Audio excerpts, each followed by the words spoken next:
Hello everyone, welcome to a little drift. So आज हम आपके सामने लाए हैं एक ओनरशिप रिव्यू। ये बहुत इंपॉर्टेंट इसलिए लगा मुझे क्योंकि ये गाड़ी चल चुकी है 1,80,000 किलोमीटर। ये स्कॉर्पियो है और ये S4 वेरिएंट है और ये गाड़ी लगभग 6 साल पुरानी है। और मैंने जो नोटिस किया इस गाड़ी के बारे में वो थी इसकी सुप्रीम कंडीशन। मतलब इतनी अच्छी कंडीशन थी 1,80,000 किलोमीटर चलने के बाद भी इस गाड़ी की। मतलब कोई डाउट ही नहीं रह गया था दिमाग में, यार ये गाड़ी लेनी चाहिए या नहीं लेनी चाहिए इसके बारे में। जो मतलब पर्सनली मैंने फील किया वो बहुत ही सुप्रीम अच्छी वाली कंडीशन थी। तो जैसा कि आप देख सकते हैं हम लोग स्कॉर्पियो में इस टाइम, जो कि 2016 की है, 16 मॉडल है, S4 वेरिएंट है ना। तो इस गाड़ी की खासियत ये है कि ये गाड़ी 1,80,999 मतलब मोटा मोटा 1,90,000 समथिंग पहुंच जाएगी है ना। तो ये इसके ओनर है, आपका नाम बताइए। जी नितिन जी हमारे साथ है। तो हम चला के देखेंगे स्कॉर्पियो कैसी है। तो इनिशियली तो ये गाड़ी एकदम अभी भी नई लग रही है मुझे, मतलब कुछ भी ऐसा नहीं लग रहा कि कोई मिसयूज हुआ है इसका हल्का सा भी। एकदम नई जैसी लग रही है, चलाने में आराम से उठ रही है ये।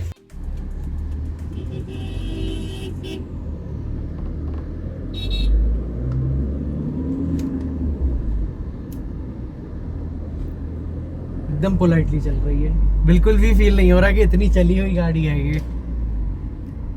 गियर शिफ्ट्स भी एकदम स्मूथ हैं, मतलब बेसिकली जैसे रहते हैं स्कॉर्पियो के सेम वैसे ही हैं। तो मुझे तो बहुत अच्छी लग रही है चलाने में। तो चलाने में बहुत मज़ा आ रहा है ये स्कॉर्पियो। मतलब आज भी वैसी की वैसी उठती है, ब्रेकिंग बहुत स्टेबल है इसकी भी। थोड़ी बाउंसी है कार, मतलब बॉडी रोल है इसमें, एविडेंट बॉडी रोल है, लेकिन उस बॉडी रोल का एक अलग मज़ा है स्कॉर्पियो में। पिकअप भी बहुत ज़बरदस्त है, इतनी मतलब 180 के हिसाब से अगर चली है तो ज़्यादा एक्सपेक्टेशन आप रखते नहीं है गाड़ी से इतना चलने के बाद, लेकिन बहुत प्यार से देखिए तुरंत उठती है।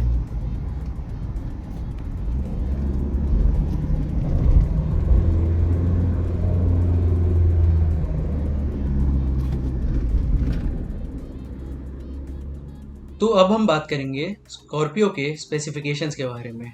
स्कॉर्पियो 2200 सीसी का इंजन ऑफर करती है जो कि एम हॉक डीजल इंजन है और वो इंजन 4 सिलेंडर में आता है जो कि पावर प्रोड्यूस करता है 140 bhp की 3750 rpm पे। और बाकी कुछ चीज़ें जो हम लोग को स्कॉर्पियो के बारे में जाननी चाहिए वो ये हैं कि स्कॉर्पियो की जो लेंथ है जो कि 4,456 की है और उसकी जो विड्थ है वो है 1820 की और जो हाइट है वो है 1995 की। और इसका जो व्हील बेस है, मतलब एक व्हील से दूसरे व्हील का जो डिस्टेंस है वो है 2680 का।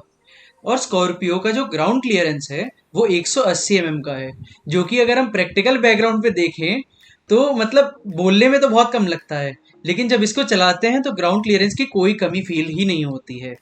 और जो स्कॉर्पियो का जो फ्यूल टैंक है वो है 60 लीटर का।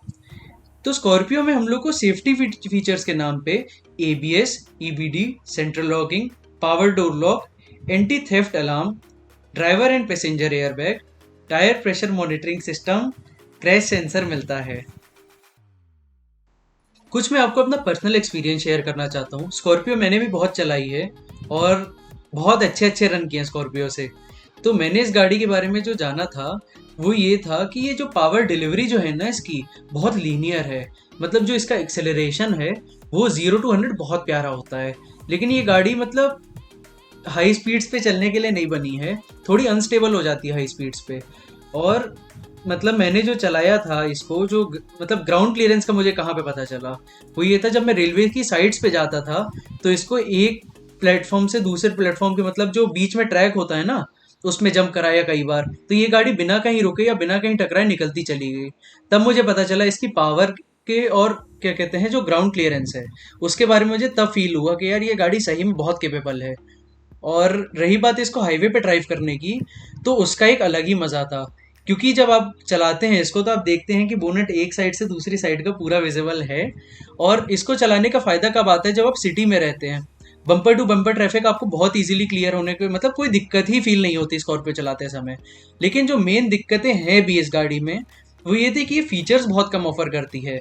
और सेकंड चीज़ की जो दिक्कत मुझे लगी कि इस गाड़ी की चौड़ाई जो कि सही में बहुत ज़्यादा है। मतलब जब आप इवन बैठते भी हैं ना अगल बगल, तो आपको जो मतलब सोशल डिस्टेंसिंग है ना जो इस टाइम वो पूरी की पूरी फॉलो होती है। आप पैसेंजर के साथ जो डिस्टेंस मेंटेन करते हैं अपना बैठने का वो बहुत अच्छा खासा है। तो इसके फायदे भी हैं कि मतलब आपको बहुत खुला खुला फील होता है बैठने में। तो मतलब ये तो बहुत अच्छी चीज़ थी। लेकिन जो सेकेंडरी चीज़ मैंने नोटिस करी जब मेरा ड्राइवर चला रहा था, जब मैं पीछे बैठा था, तो ग्राउंड मतलब जो इसका स्पेस है ना ड्राइवर सीट्स के बाद, मतलब जो पैसेंजर जब बैठता है तो वो थोड़ा कम है। लेग रूम बहुत कम ऑफर करती है स्कॉर्पियो। इसका एसी जो है ना पीछे के लिए वो भी बहुत कम पावरफुल है। एसी के इश्यूज रहते हैं मुझे, मतलब हर बार इश्यूज रहते हैं एसी के। और थर्ड जो दिक्कत लगी कि इसमें मतलब स्पेसेस बहुत कम है, कुछ भी बॉटल होल्डर और ये मतलब ये जो बेसिक चीज़ें हैं ना जो हम लोग को एक गाड़ी में चाहिए रहती है एज एन इंडियन, तो वो चीज़ यहाँ पे बहुत कम है। और चौथी चीज़ जो इसमें पावर जो चार्जर का अपने आउटलेट्स होते हैं ना वो भी बहुत कम है। तो ये दो तीन चीज़ें तो बहुत नोटिस हो रही थी। लेकिन जो पीछे बैठने में मेन दिक्कत फील हो रही थी ना हाईवेज पे, वो ये थी कि ये गाड़ी हिलती बहुत है बॉडी रोल की वजह से। तो जब हम लोग के मतलब मम्मी पापा के एज ग्रुप के लोग रहते हैं ना तो उनको थकान हो जाती है ट्रिप के एंड में कि यार मतलब पूरी समय गाड़ी हिलती रही इधर से उधर इधर से उधर। या इवन मतलब आप नॉर्मल भी ओवरटेकिंग भी करते हैं ना तब भी इसके बॉडी रोल बहुत एविडेंट है। तो पीछे बैठते समय ये फील होता ही होता है। और बस इतना ही था। मतलब कुछ स्कॉर्पियो के बारे में बहुत ज़्यादा नहीं, बहुत केपेबल कार है ये और बहुत अच्छी कार है। इसकी बुराइयाँ ज़्यादा नहीं है कंपेयर टू इसकी अच्छाइयाँ।